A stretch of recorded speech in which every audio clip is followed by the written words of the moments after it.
Hey, what's up everyone? Amiris here, and today I'm gonna show you how to preserve original frame rate of different compositions with different frame rates in your main rendering compositions. In my case, in this project, I have this trouble.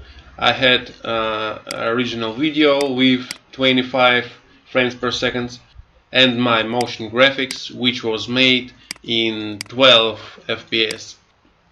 And how to mix these two different frame rates in one composition and render them without losing original frame rates of each composition and or each video, etc. It's pretty simple. I needed to render my final video in 25 frames per second, but I needed also to leave my motion graphics in 12 frames per second. How to save my 12 frames per second in motion graphics? It's pretty easy.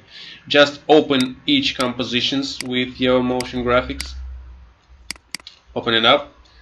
Press Ctrl K on the keyboard, or just open composition and composition settings, and let's go to advanced and just click on this button to preserve frame rate when nested or in blah blah blah. That's all. This little button will save a lot of your nerves and time, and each of your composition will be saved in original frame rate. Thank you for watching, and bye bye.